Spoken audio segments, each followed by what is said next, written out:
Só uma pausa rapidinha aqui no vídeo para te lembrar de algo super importante. Se você tá curtindo esse conteúdo, já aproveita para se inscrever no canal, é rapidinho e faz toda a diferença. E não esquece de ativar o sininho das notificações, assim o YouTube te avisa sempre que sair vídeo novo por aqui. E deixa seu comentário aqui embaixo, quero muito saber o que você achou, trocar uma ideia contigo, e quem sabe até trazer o seu comentário pro próximo vídeo.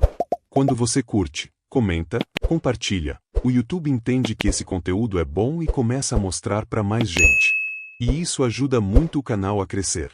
Agora sim, pode voltar pro vídeo tranquilo, porque tá incrível, eu preparei com muito carinho para você.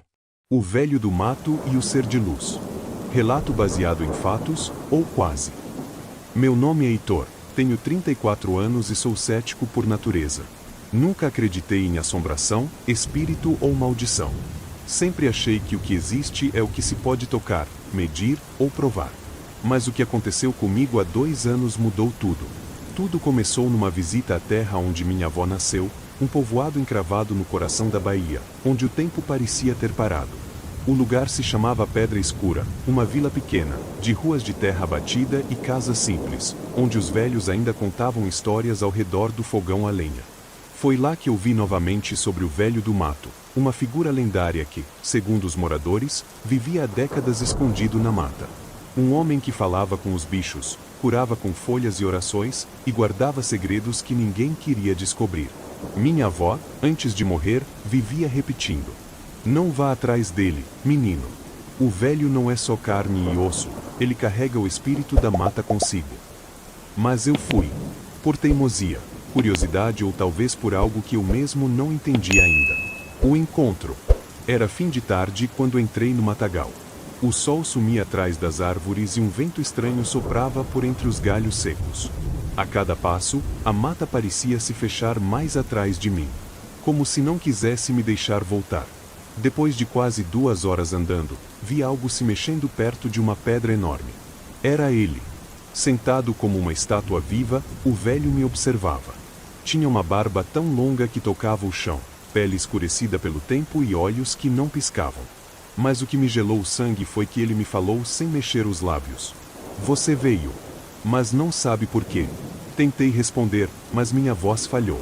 Ele se levantou lentamente e me virou as costas. "Venha. Está na hora." Sem entender o que estava fazendo, segui o velho. A mata se abriu como se obedecesse à sua presença. Até que chegamos a uma clareira. No centro, havia um círculo de pedras, e ali dentro, uma luz. Forte, mas suave. Um brilho que não vinha de fogo, lanterna ou luar. Era um ser. Não humano, mas com forma de gente. Como se fosse feito de energia líquida. Seu corpo pulsava como se respirasse luz. Fiquei paralisado. "Este é o guardião", disse o velho. "Ele protege a mata. E eu protejo ele."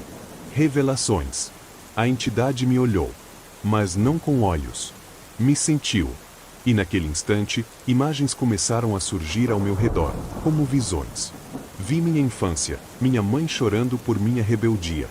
Vi as vezes em que machuquei pessoas com palavras duras. Vi meus erros como se estivesse revivendo cada um. Eu tremia. "Por que está me mostrando isso?" perguntei. O ser respondeu sem som, apenas sensação. Me mostrou que o velho, quando jovem, havia perdido toda a família num incêndio causado por fazendeiros que queriam tomar a terra. Em vez de buscar vingança, ele se refugiou na mata, e lá foi acolhido por forças que os homens modernos esqueceram que existem. "Você foi chamado", o velho disse, "porque está vazio. E quem está vazio pode ser preenchido." As palavras me quebraram. Comecei a chorar, como se anos de culpa explodissem de uma vez. A luz do ser aumentou, me envolvendo. Não senti dor. Senti cura. Quando acordei, estava sozinho na clareira. A luz havia sumido. O velho também. No lugar onde ele estivera, havia apenas um colar feito de cipó com o dente de onça pendurado. Levei comigo. Depois da mata. Voltei para o povoado no dia seguinte. As pessoas se afastavam de mim, como se soubessem o que eu havia visto. Uma senhora, que vendia doces na porta de casa, sussurrou quando passei. Ele viu, o espírito viu ele. Desde então, minha vida mudou. Voltei para a cidade, mas sonhos estranhos me acompanham. Sonhos com o velho, com a mata, com a luz. Às vezes, acordo com folhas no travesseiro ou com o cheiro de terra molhada no quarto. Eu não sou mais o mesmo. Algo dentro de mim despertou.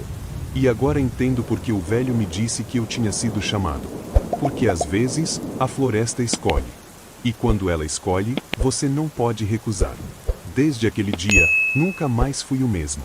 Achei que, com o tempo, as memórias daquela noite iriam se apagar, mas ao contrário, elas ficaram mais nítidas. Era como se aquela clareira ainda estivesse viva dentro de mim, como se cada árvore daquela mata tivesse plantado uma semente na minha alma. No início, tentei voltar à rotina. Trabalho, trânsito, celular, vida corrida. Mas nada disso fazia mais sentido. As pessoas pareciam surdas para tudo que realmente importava. Me peguei ouvindo os ventos, observando pássaros, conversando com árvores como se elas pudessem me ouvir. E o mais estranho, eu sentia que elas respondiam. O colar de cipó que encontrei no lugar do velho nunca mais saiu do meu pescoço. Quando tento tirá-lo, minha pele arde. Como se ele fizesse parte de mim agora. E quando durmo com ele, sonho com lugares que nunca vi, com línguas que nunca ouvi, com rituais antigos sob a lua cheia, guiados por seres meio humanos, meio luz. Comecei a desenhar símbolos que apareciam nos meus sonhos. Círculos com espirais, olhos com raízes, chamas dentro de folhas. Um professor de antropologia viu meus cadernos por acaso e me disse que eram parecidos com pictogramas de povos extintos da América do Sul. Mas alguns, ele disse nunca ter visto. As pessoas começaram a se afastar de mim. Diziam que eu estava estranho, que falava coisas desconexas, que meus olhos tinham mudado. Minha namorada me deixou, meus colegas de trabalho começaram a me evitar. Mas, no fundo, eu sabia, eu não estava ficando louco. Eu estava acordando. Uma noite, recebi uma visita. Era um homem alto, com roupa simples e um ar sereno. Disse que se chamava Miguel e que também havia sido chamado. Que fazia parte dos Vigilantes do Fio, um grupo secreto de pessoas tocadas por forças antigas da natureza. Segundo ele, o ser que via era uma entidade conhecida como o Guardião do Limiar. Miguel me contou que há mais de 400 anos, pessoas como nós eram escolhidas para manter o equilíbrio entre o mundo dos homens e o espiritual. A maioria enlouquecia ou se perdia. Outros, como o velho da mata, assumiam o papel de protetores. Mas agora, ele disse com os olhos sérios, os véus estão se rasgando. E o mundo vai precisar de mais guardiões. Depois disso, ele me deu um mapa. Não de papel, um mapa feito de símbolos, tatuado em seu próprio braço. Pediu que eu decorasse e então queimou a pele com um pequeno braseiro de folhas sagradas. O conhecimento não pode cair em mãos erradas, murmurou. Agora eu entendo. O velho não era só um homem recluso. Ele era o último elo vivo entre mundos. E eu, fui escolhido para seguir seus passos. Algo está vindo. Algo que vai exigir que o invisível seja visto. E que o espiritual caminhe, mais uma vez, entre os homens. A casa da festa dos anos 80. Relato enviado por alguém que nunca mais foi o mesmo depois daquela noite. Sempre fui apaixonado por festas temáticas. Anos 70, 80, 90. Adoro aquela nostalgia de músicas antigas, roupas exageradas e luzes coloridas. Então, quando vi o convite misterioso no meu e-mail, sem remetente, sem explicações, só com o título "Você está convidado para reviver a melhor noite da sua vida", eu, claro, achei que era mais uma daquelas festas imersivas e resolvi ir.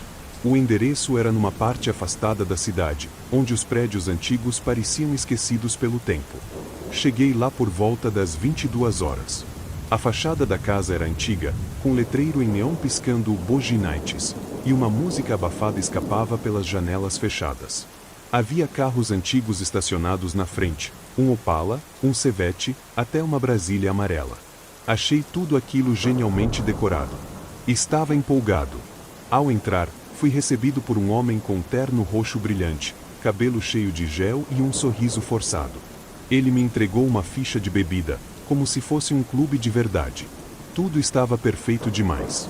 As pessoas dançavam vestidas a caráter, com ombreiras, jaquetas coloridas, cabelos armados, como se tivessem saído direto de 1986. Mas havia algo estranho. Ninguém usava celular. Ninguém tirava fotos. Ninguém olhava para mim como se fosse novidade. Andei pelo salão, tentei puxar assunto com uma moça vestida como a Madonna. Ela apenas sorriu de leve e voltou a dançar. Os garçons serviam refrigerantes em garrafinhas de vidro e canapés estranhamente insossos. O DJ tocava vinis de verdade, num equipamento retro demais até para uma festa temática. E foi aí que notei.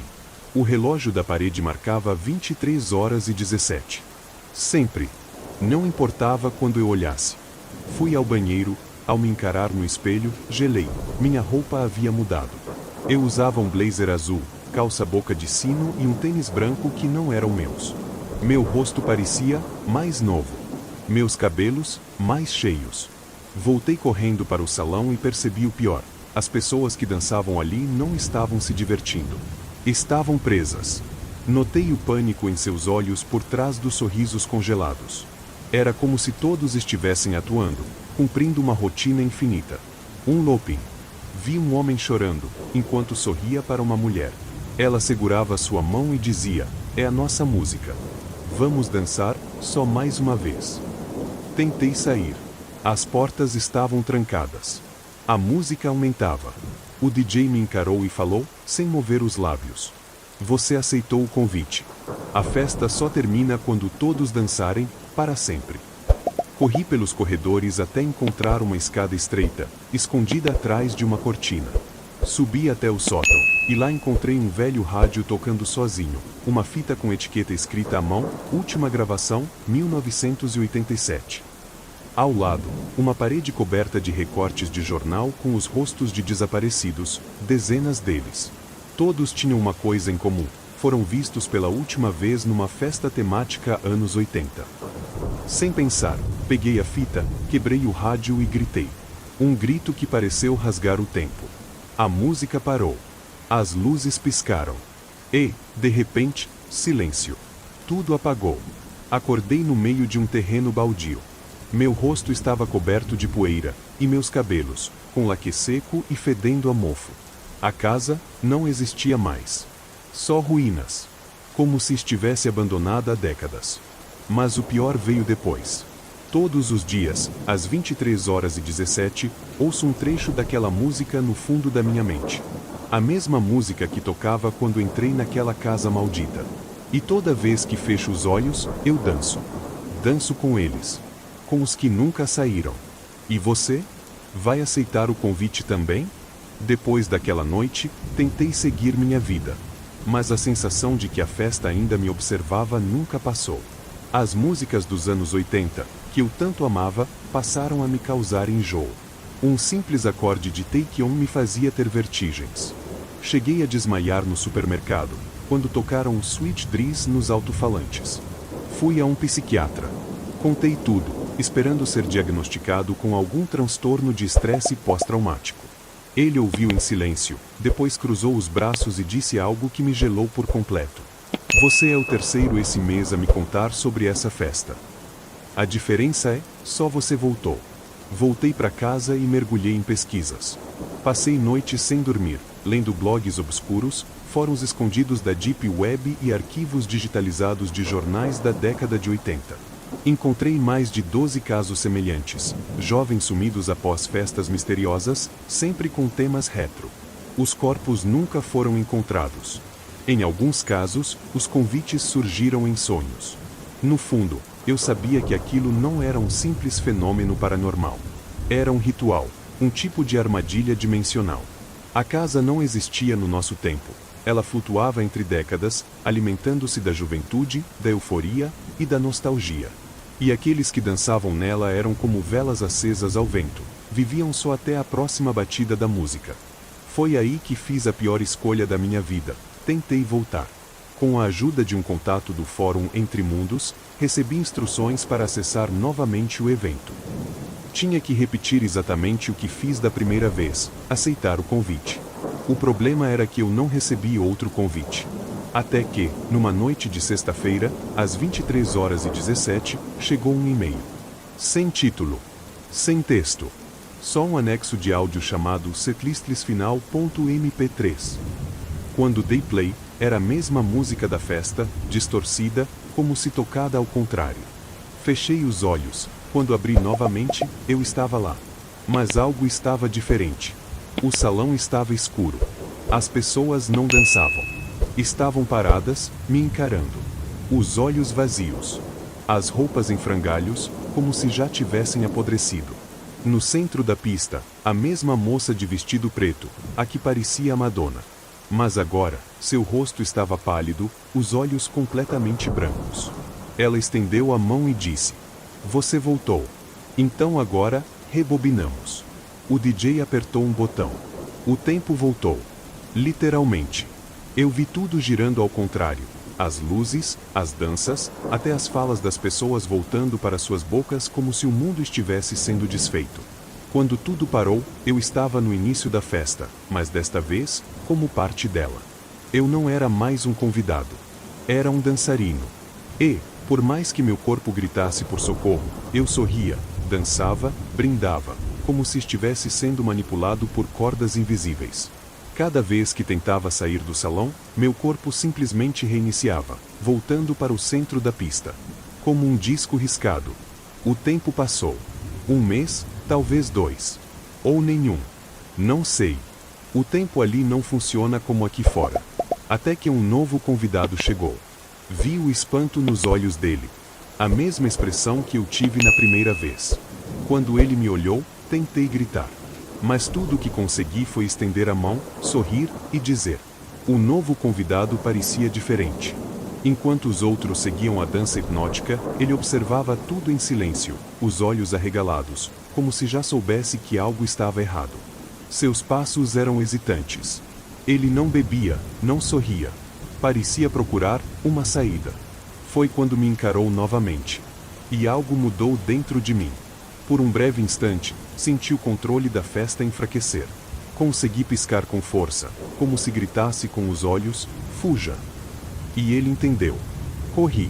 Pela primeira vez, pude me mover por vontade própria. Alcancei a saída onde o rapaz passou. Na tela de um letreiro digital, a data piscava: 24 de abril de 2086. Mas eu sei a verdade. A casa da festa dos anos 80 nunca termina. Ela só muda de música, e espera o próximo a dançar. A maldição de Andario, ecos do abismo. A criança da meia-noite. Dizem que Andario nasceu na única noite em que o tempo parou. O céu escureceu ao meio-dia e os sinos da vila de Aloven badalaram sozinhos, não para celebrar, mas como um lamento. Sua mãe, uma mulher muda e sem nome, morreu assim que ele respirou. Não chorou, não gritou, apenas olhou nos olhos do recém-nascido e sorriu, antes de sua pele se rachar como porcelana e sua alma ser sugada para o nada. Andario cresceu entre sussurros, mas nunca foi criado. Ele simplesmente estava ali.